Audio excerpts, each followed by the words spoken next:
Hello guys, so today I am going to share with you what I eat in my hostel. আর বেশি ভাট না বকে চলো শুরু করা যাক।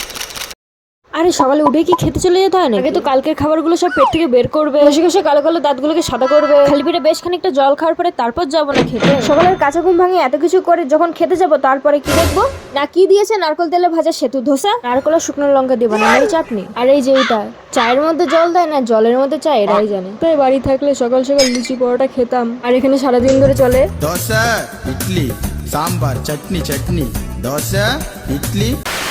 অনেক হয়েছে ধোসা ইডলি, এবার একটু সাদা ভাত খাওয়া যাক। এই যে চলায় আমাদের সাদা ভাত, ভাতের সাথে ছিল বাঁধাকপি আবার সে সাম্বার। বেশি না বকে এবার খাওয়া যাক, তাহলে আবার সাম্বার জমে কে হয়ে যায়, আটা মারা থাকে তো।